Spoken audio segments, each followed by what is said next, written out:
Đọc tiếp tin mừng theo Thánh Marco, đoạn 9, câu 1 đến câu 50.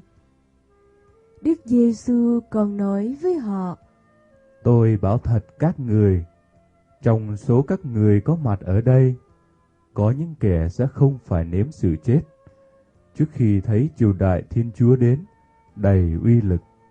6 ngày sau, Đức Giêsu đem các ông Phêrô, Giacôbê và Gioan đi theo mình.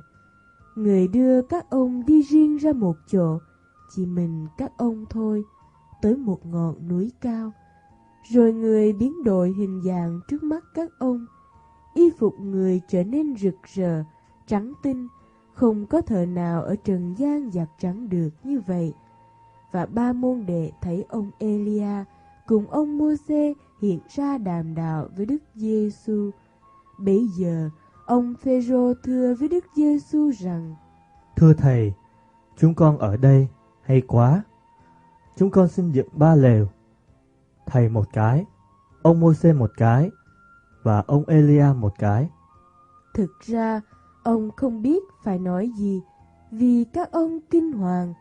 Và có một đám mây bao phủ các ông, và từ đám mây có tiếng phán rằng: Đây là con ta yêu dấu, hãy vâng nghe lời người. Các ông chợt nhìn quanh thì không thấy ai nữa, chỉ còn Đức Giêsu với các ông mà thôi. Ở trên núi xuống, Đức Giêsu truyền cho các ông không được kể lại cho ai nghe những điều vừa thấy, trừ khi con người đã từ cõi chết sống lại. Các ông tuân lệnh đó, nhưng vẫn bàn hỏi nhau xem câu từ cõi chết sống lại nghĩa là gì. Các ông hỏi Đức Giêsu: Tại sao các kinh sư lại nói ông Elia phải đến trước? Người đáp: Đúng thế, ông Elia đến trước để chỉnh đốn mọi sự. Vậy, sao có lời chép về con người rằng người phải chịu nhiều đau khổ và bị khinh chê? Nhưng Thầy nói cho anh em biết, ông Elia đã đến, và họ đã xử với ông theo ý họ muốn, như sách thánh đã chép về ông.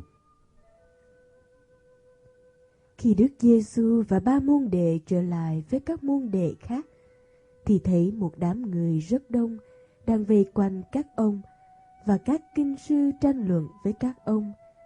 Thấy Đức Giêsu, lập tức tất cả đám đông kinh ngạc. Họ chạy lại chào người. Người hỏi các môn đệ: Anh em tranh luận gì với họ thế? Một người trong đám đông trả lời: Thưa Thầy, tôi đã đem con trai tôi lại cùng Thầy. Cháu bị quỷ câm ám.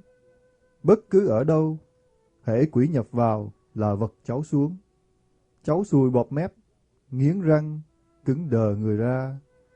Tôi đã nói với các môn đệ Thầy để họ trừ tên quỷ đó, nhưng các ông không làm nổi. Người đáp: Ôi thế hệ cứng lòng, không có lòng tin. Tôi phải ở cùng các người cho đến bao giờ? Còn phải chịu đựng các người cho đến bao giờ nữa? Đem nó lại đây cho tôi. Người ta đem nó lại cho người. Vừa thấy người, quỷ liền lay nó thật mạnh. Nó ngã xuống đất, lăn lộn, sùi cả bọt mép. Người hỏi cha nó: Cháu bị như thế từ bao lâu rồi? Ông ấy đáp: Thưa từ thuở bé, nhiều khi quỷ xô nó vào lửa, hoặc đẩy xuống nước cho nó chết. Nhưng nếu Thầy có thể làm được gì, thì xin trọn lòng thương mà cứu giúp chúng tôi. Đức Giêsu nói với ông ta: Sao lại nói, nếu Thầy có thể? Cái gì cũng có thể, đối với người có lòng tin.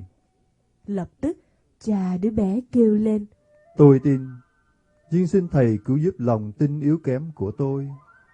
Khi thấy đám đông tuôn đến, Đức Giêsu quát mắng tên quỷ: Thần câm điếc kia, ta truyền cho ngươi, ra khỏi đứa bé và không được nhập vào nó nữa. Quỷ thét lên, lay nó thật mạnh, rồi ra khỏi. Đứa bé ra như chết, khiến cho nhiều người nói: Nó chết rồi. Nhưng Đức Giêsu cầm lấy tay nó, đỡ nó dậy, và nó đứng lên. Khi người vào nhà, các môn đệ mới hỏi riêng người: Tại sao chúng con lại không trừ nổi tên quỷ ấy? Người đáp: Giống quỷ ấy chỉ trừ được bằng lời cầu nguyện thôi. Đức Giêsu và các môn đệ ra khỏi đó, đi băng qua miền Ga-li-lê. Nhưng Đức Giêsu không muốn có ai biết, vì người đang dạy các môn đệ rằng: Con người sẽ bị nộp vào tay người đời. Họ sẽ giết chết người, và người bị giết chết. Rồi sau 3 ngày, người sẽ sống lại. Nhưng các ông không hiểu lời đó, và các ông sợ không dám hỏi lại người. Sau đó, Đức Giêsu và các môn đệ đến thành Ca-phác-na-um. Khi về tới nhà, Đức Giêsu hỏi các ông: Dọc đường, anh em đã bàn tán điều gì vậy? Các ông làm thinh, vì khi đi đường, các ông đã cãi nhau xem ai là người lớn hơn cả. Rồi Đức Giêsu ngồi xuống, gọi nhóm 12 lại mà nói: Ai muốn làm người đứng đầu, thì phải làm người rốt hết, và làm người phục vụ mọi người.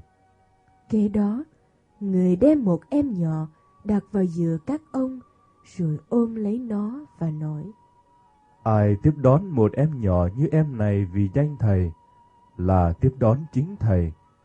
Và ai tiếp đón Thầy, thì không phải là tiếp đón Thầy, nhưng là tiếp đón Đấng đã sai Thầy. Ông Gioan nói với Đức Giêsu: Thưa Thầy, chúng con thấy có người lấy danh Thầy mà trừ quỷ. Chúng con đã cố ngăn cản, vì người ấy không theo chúng ta.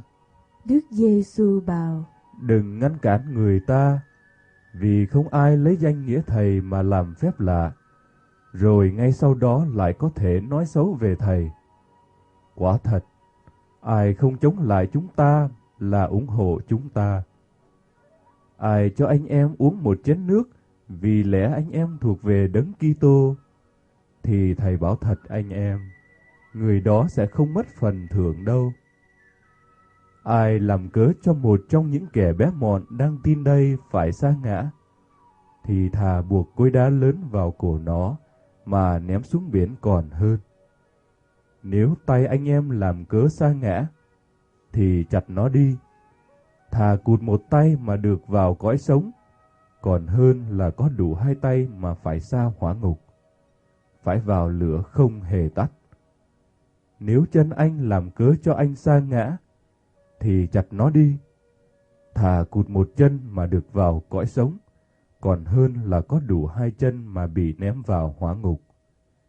Nếu mắt anh làm cớ cho anh sa ngã, thì móc nó đi.